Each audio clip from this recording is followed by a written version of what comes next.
The only way for me to evaluate how motherhood is going is to ask how it's going in the midst of everything messy and beyond my control. And remembering that I'm mothering in the midst of, or ITMO, as my friends Will and Kathy like to call it, helps me enjoy glimmers of good peeping out from mounds of trials. For example, the first Father's Day, after my husband Andrew died from cancer, my 3 sons and I made afternoon plans to see a movie with our friends. First, we visited the cemetery in our neighborhood of Jamaica Plain. Forest Hill Cemetery is nicely close by and comfy, homey feeling, kind of like a blue Camry. This visit started off much like the inaugural visits of the month prior had gone. We drove up next to somebody Papadakis' headstone, turned off the engine, and got out of the car. Each boy clamored to get his bunch of Stop and Shop flowers when I opened up the back of the car that he'd picked out just 10 minutes prior at the Stop and Shop. I inwardly cringed at one of the boys' selection of bright blue-dyed carnations. But you will be so proud of me, I bit my tongue. After all, this moment was about them, owning the moment and their freedom. Besides, maybe fake, ugly flowers were the closest approximation to how surreal our family event was, wherein shopping for beautiful things that you then take to a place of death is distasteful anyway. Exhibit A, mothering ITMO, shopping for appropriate cemetery flowers. We walked past old Pochu Lamb's spot, whose wife's name was already carved under his, as if she was packing her bag and she'd be back in 10. And then, there he was again. Or rather, there was his rock, stuck into the earth, which was over the box, which contained his body, which has housed his personhood for 38 years. His $6,000 rock from Norway, with Andrew's name etched in it, kind of like he'd won a pack of personalized pencils at the school fair.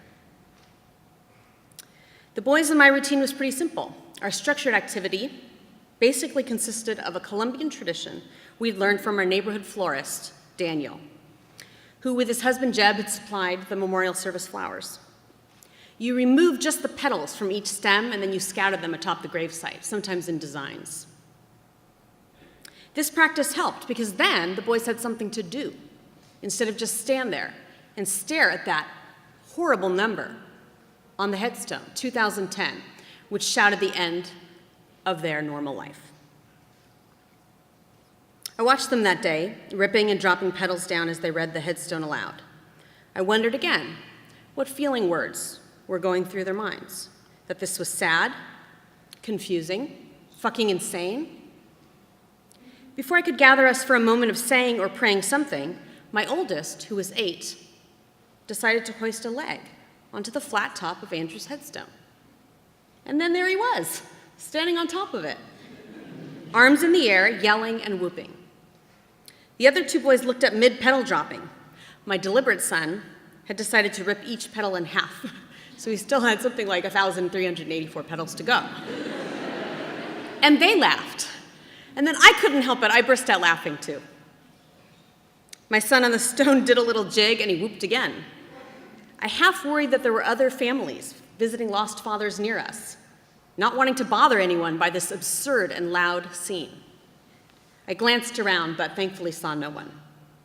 So I did nothing, except smirk and surreptitiously grab some of those petals from my 5-year-old's hand to speed things up a bit. The dance and the whoop fest winded down, and the last petals landed. Exhibit B, mothering ITMO, visiting the father's headstone.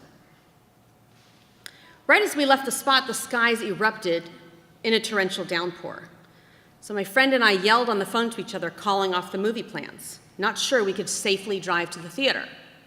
Shit, I thought, hanging up. What to do now that a dark room, sky-high decibels, lit-up screen, and fake buttered popcorn couldn't help us through the day? Let's have a home movie night instead, I announced with fake cheer. Weighty groans greeted me back. So head home we did in the storm, with me turning the front doorknob slowly upon arrival back, as if a 5-second delay could somehow get us through the afternoon okay. 3 boys silently trudged across the threshold. Exhibit C, mothering ITMO, a downpour, and canceled movie plans. Within 20 minutes, the boys were fighting over which on-demand movie to pick, so clearly Brother Bear was not the universal favorite that day. The decibels increased and the vocabulary resembled therapist lists of phrases not to use in a conflict. You always do that. I never get to do that. I stayed in the kitchen chopping vegetables with increasing fervor. And finally, I came out of the kitchen to face my children.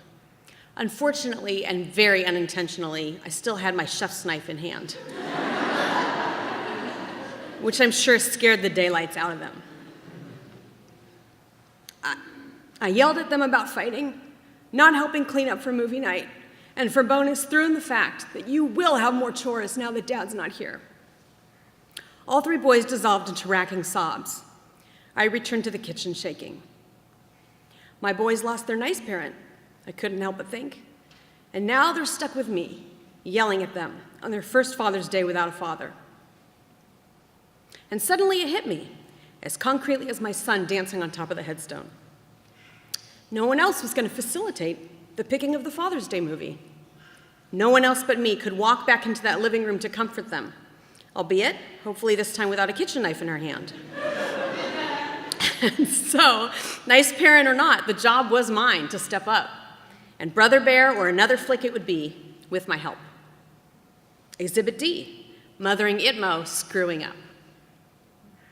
Somehow dinner got put in front of those growing boys. Sorry, I told them 50 million times, knowing full well that my apology for my behavior was absolutely necessary, but also ancillary.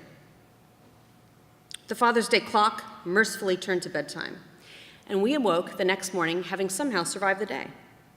I was still my children's mother, and I would step up again on this new day in the midst of everything.